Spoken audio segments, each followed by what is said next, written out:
معزز ناظرین سامعین السلام علیکم۔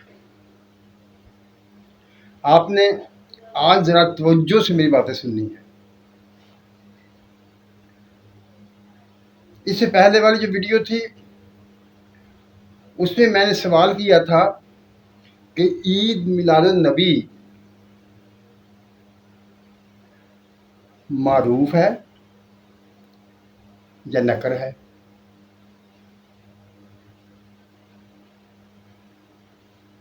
اگر تو معروف ہے تو اس کے منانے میں کوئی حرج نہیں چاہیے، اگر نکر ہے تو نہیں منانا چاہیے۔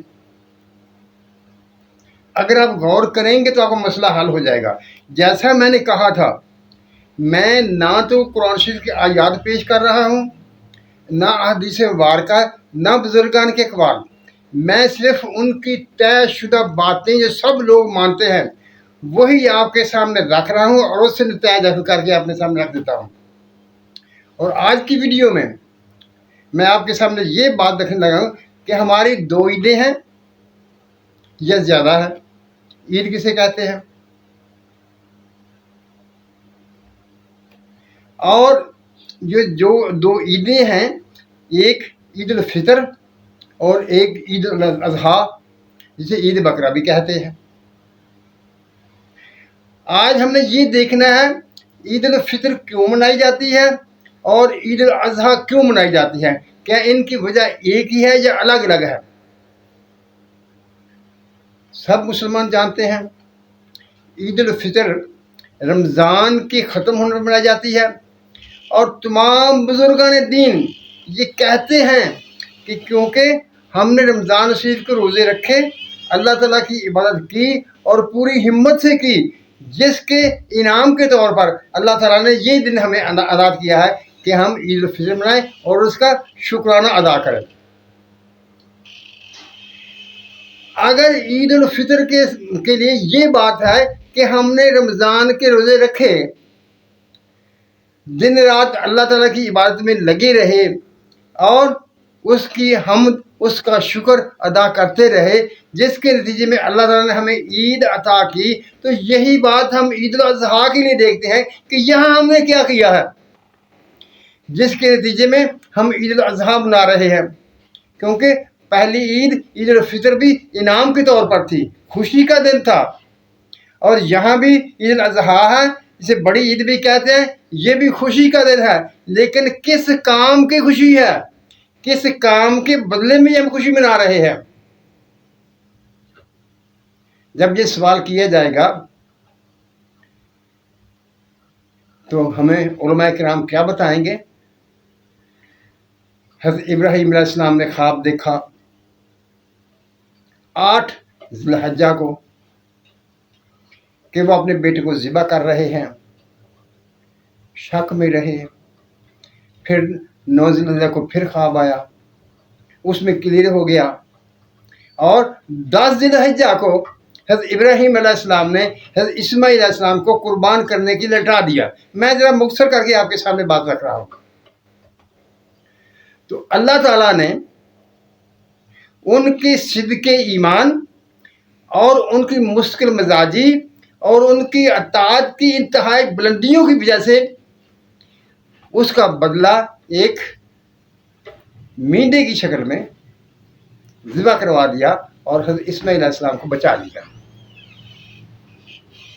ٹھیک ہے، واقعہ ٹھیک ہے، صحیح ہے، کوئی شک نہیں۔ لیکن سوال یہ تھا ہم کیوں منا رہے ہیں؟ ہم تو یہی کہیں گے نا کہ حضرت ابراہیم علیہ السلام انبیاء کے باپ ہیں، اور ان کی نسل سے تقریباً 1 لاکھ کے قریب انبیاء پیدا ہوئے۔ ان کی سنت کے طور پر ہم منا رہے ہیں۔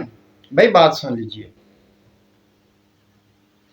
یعنی یہ ہوا کہ اللہ تعالیٰ کی ذات نے حضرت ابراہیم علیہ السلام پر احسان کیا، ان کا امتحان لیا، ایک ان کا فتنے میں ڈالا اور اس میں سے وہ کامیاب ہو کر نکلے، آزمائش میں ڈالا اور وہ کامیاب ہو کر اس میں نکلے، تو اس کی خوشی میں ہم ان کی خوشی کو مناتے ہیں، کیونکہ حضرت ابراہیم علیہ السلام کی خوشی کو مناتے ہیں، جو ہمارے لیے سنت ابراہیمی کہلاتی ہے۔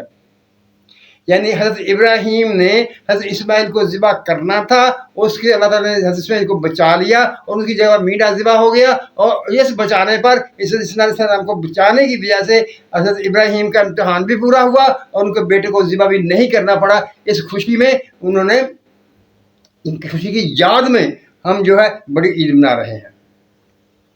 دیکھیے، ہم کلمہ پڑھتے ہیں اپنے نبی حضرت محمد صلی اللہ علیہ وسلم کا، جن کے بارے میں اللہ تعالیٰ نے قرآن میں ذکر کیا ہے، قد من اللہ المؤمنین اذ بعث فیہم رسولا منہم یتلو علیہم آیات یزکیہم یعلمہم الکتاب والحکمہ۔ اللہ تعالیٰ یہ کہہ رہا ہے کہ ہم نے مسلمانوں پر، تم پر، ایمان مومنوں پر احسان کیا کہ ان میں حضور اکرم صلی اللہ علیہ وسلم کو پیدا کر دیا، جو ان کی تعلیم و تربیت کرتے ہیں۔ جس کو اللہ تعالیٰ احسان کہہ رہا ہے، کہ ہم اس احسان کو نہیں منائیں گے؟ اب یہاں یہ نہیں کہنا کہ بعثہ کا مطلب نبوت عطا کرنا ہے، نہیں، جیسا کہ اللہ تعالیٰ نے قرآن شریف میں کہا ہے وَمَا أَرْسَلْنَاكَ إِلَّا رَحْمَةً لِلْعَالَمِينَ، ذات رسول ہے، دوسرے انعامات اپنی جگہ پر ہیں، لیکن حضور صلی اللہ علیہ وسلم کی ذات اقدس کا جو انعام ہے، جو اس نے ہمارے امت میں پیدا کیا، مومنین میں پیدا کیا، یہ اللہ تعالیٰ کا سب سے بڑا احسان ہے۔ ویسے تو قرآن کا نازل کرنا بھی احسان ہے، لیکن ذات رسول کا احسان سب سے بڑا ہے، جس کے بارے میں اللہ تعالیٰ نے قرآن شریف میں صاف واضح کہہ دیا ہے قد من اللہ المؤمنین۔ کیا اگر حضرت ابراہیم کی وہ مثال جو ساری امت میں بتاتی ہے، تو کیا ہم اس احسان کے بدلے میں ہمیں عید نہیں منانا چاہیے؟ اس تہوار کو نہیں منانا چاہیے؟ اگر یا تو وہاں پر عید الاضحیٰ کے لیے اس دلیل کو ختم کر دیں، وہ دلیل بیان نہ کیا کریں، اس دلیل سے کام نہ لیں، کوئی اور دلیل تلاش کریں۔ اگر نہیں، اگر وہی دلیل استعمال کرنی ہے تو اسی دلیل کا اطلاق یہاں پر بھی ہوتا ہے، اور اس کے مطابق حضور اکرم صلی اللہ علیہ وسلم کا اس جہان میں تشریف لانے کا دن منانا، یعنی عید میلاد النبی منانا ہمارا فرض ہے، اور اللہ تعالی ہم سے چاہتا ہے کہ ہم اسے خوشی کا اظہار کریں اور اسے منائیں، تاکہ لوگوں کو پتہ چلے، دنیا والوں کو پتہ چلے کہ امت مسلمہ ہے اپنے نبی کی پیدائش کے دن خوشی سے منا رہی ہے۔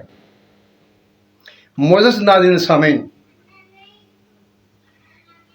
میں پھر کہنے لگا ہوں، نہ قرآن کے دلائل، نہ احادیث مبارکہ کے دلائل، صرف وہ باتیں جو ہم سب مانتے ہیں، آپ جس سے بات کریں گے وہ وہی دلیل آپ کو دے گا، یعنی کہ سارے اسے اس میں نہ کسی دیوبندی کا دخل ہے، نہ کسی بیلوی کا دخل ہے، نہ کسی اہل حدیث کا، نہ کسی اہل تشیع کا، سب مانتے ہیں۔ جب سب مانتے ہیں جن چیزوں کو ان سے جو نتائج نکلتے ہیں تو ان کو ماننے میں کون سا حرج ہے؟ اور معزز ناظرین و سامعین، محبت یہ اہم چیز ہے۔ اگر ہم محبت سے ان چیزوں کو دیکھیں گے، ان اصولوں کو دیکھیں گے، تو سب کچھ کلیئر ہوتا چلا جائے گا، واضح ہوتا چلا جائے گا، ہم سیدھے راستے پر آ جائیں گے۔ اگر ہم محبت کو چھوڑ دیں گے، خشک مولوی بن جائیں گے، خشک دلیلیں دینے لگیں گے، جن میں کوئی ادب نہیں ہوگا، جن میں کوئی احتیاط نہیں ہوگی، تو پھر تو ہم راستے سے بھٹک جائیں گے۔ شیطان کیا کرتا ہے؟ شیطان صرف ایک کام کرتا ہے۔ آج تک آپ نے کبھی نہیں دیکھا ہوگا کہ شیطان نے کسی سے بازو سے پکڑا ہو اور اسے نیکی کا کام کرنے سے روکا ہو، جبکہ اس کا دعویٰ ہے کہ میں نے سیدھے راستے سے بھٹکا دوں گا، نہیں چلنے دوں گا، تو پھر کرتا کیا ہے؟ وہ صرف ایک ہی کام کرتا ہے، وہ اس انتظار میں رہتا ہے کہ اسے ہمارے ذہن میں کچھ